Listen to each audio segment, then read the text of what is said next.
एक, निम्नलिखित में से किस अधिनियम द्वारा भारत के गवर्नर जनरल को अध्यादेश जारी करने की शक्ति प्रदान की गई? ए. Chartered act 1833, B. भारतीय परिषद अधिनियम 1861, सी. भारतीय परिषद अधिनियम 1892, डी. भारतीय परिषद अधिनियम 1909।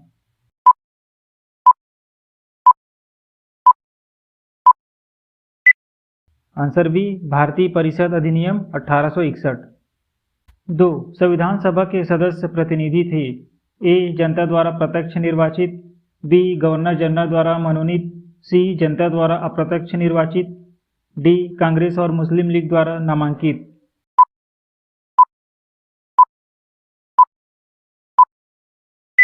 Answer C. जनता द्वारा अप्रत्यक्ष निर्वाचित।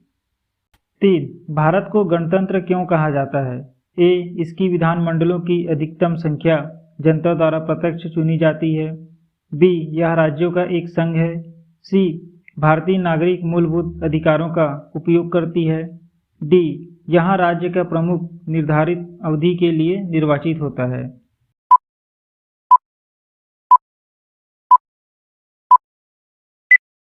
Answer D. यहाँ राज्य का प्रमुख निर्धारित अवधि के लिए निर्वाचित होता है। 4. भारत के संविधान में भारत को माना गया है? ए. एक अर्धसंघ, बी. स्वतंत्र राज्यों का एक संघ, सी. राज्यों का एक संघ, डी. इनमें से कोई नहीं।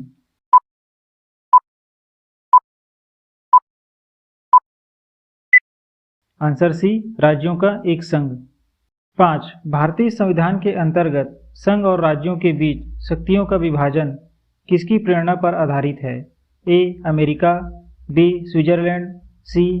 Canada, D. पूर्व सोवियत संघ।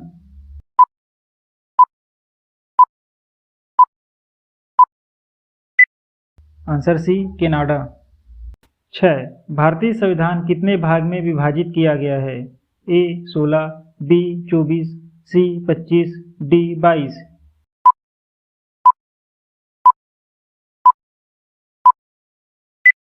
Answer D. 22।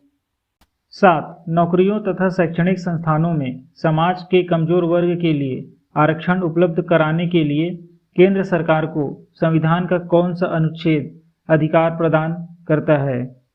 ए. अनुच्छेद 14, बी. अनुच्छेद 16, सी. अनुच्छेद 17, डी. अनुच्छेद 23।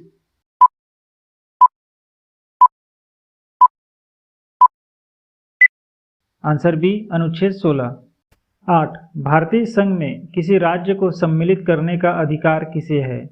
ए. राष्ट्रपति, बी. संसद, सी. प्रधानमंत्री, डी. लोकसभा अध्यक्ष।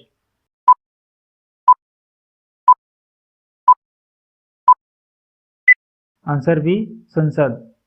9. भारतीय नागरिकों के मौलिक अधिकारों का वर्णन है? ए. संविधान के अनुच्छेद 12 से 35 तक, बी. संविधान के अनुच्छेद 13 से 36 तक, सी. संविधान के अनुच्छेद 15 से 39 तक, डी. संविधान के अनुच्छेद 16 से 40 तक।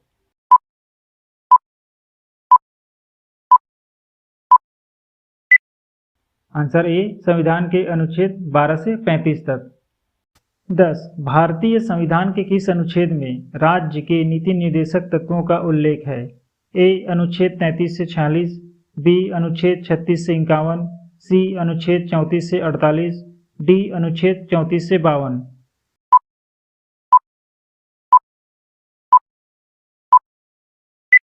Answer B. अनुच्छेद 36 से 51। 11. भारतीय संविधान में मूल कर्तव्य कब समाविष्ट किए गए? ए. 1971, बी. 1972, सी. 1975, डी. 1976।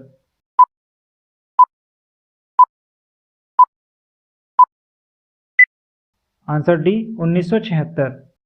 12. संसद का स्थायी सदन है? ए. लोकसभा, बी. राज्यसभा, सी. उपयुक्त दोनों, डी. इनमें से कोई नहीं।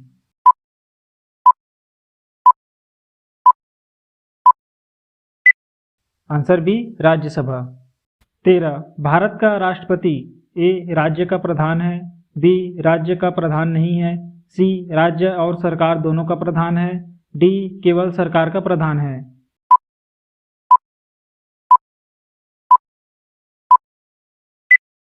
Answer A. राज्य का प्रधान है। 14 भारत में उपराष्ट्रपति का पद ए संविधान में प्रारंभ से ही है, बी एक संवैधानिक संशोधन द्वारा सृजित किया गया है, सी एक संसदीय अधिनियम द्वारा सृजित किया गया है, डी राष्ट्रपति अपने सहायक के रूप में उसकी नियुक्ति करता है।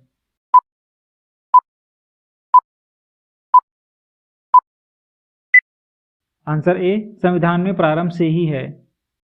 15 राज्यसभा के चुनाव हेतु एक अभ्यर्थी की आयु निम्नलिखित में से कम नहीं होनी चाहिए। ए 35 वर्ष, बी 25 वर्ष, सी 30 वर्ष, डी 40 वर्ष।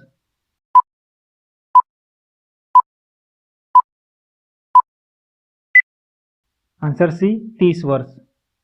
16 राष्ट्रपति आंग्ल भारतीय समुदाय के कितने प्रतिनिधियों को लोकसभा में मनोनीत करता है? A 2, B 4, C 6, D 12।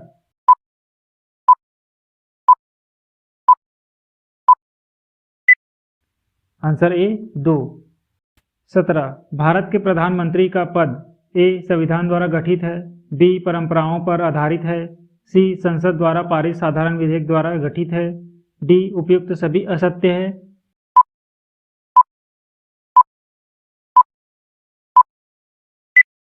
Answer ए संविधान द्वारा गठित है। 18 मंत्रिपरिषद में शामिल होते हैं ए राष्ट्रपति, उपराष्ट्रपति, प्रधानमंत्री एवं अन्य मंत्री, बी राष्ट्रपति, प्रधानमंत्री एवं अन्य मंत्री, सी उपराष्ट्रपति, प्रधानमंत्री एवं अन्य मंत्री, डी प्रधानमंत्री एवं अन्य मंत्री।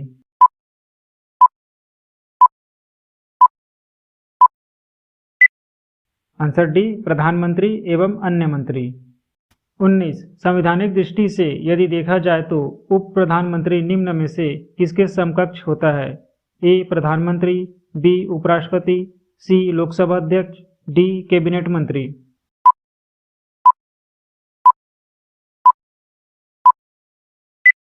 आंसर डी कैबिनेट मंत्री। 20 लोकसभा अध्यक्ष को पद की शपथ ग्रहण कौन कराता है? ए राष्ट्रपति, बी सर्वोच्च न्यायालय के मुख्य न्यायाधीश, सी निवर्तमान लोकसभा अध्यक्ष, डी शपथ ग्रहण की आवश्यकता नहीं होती।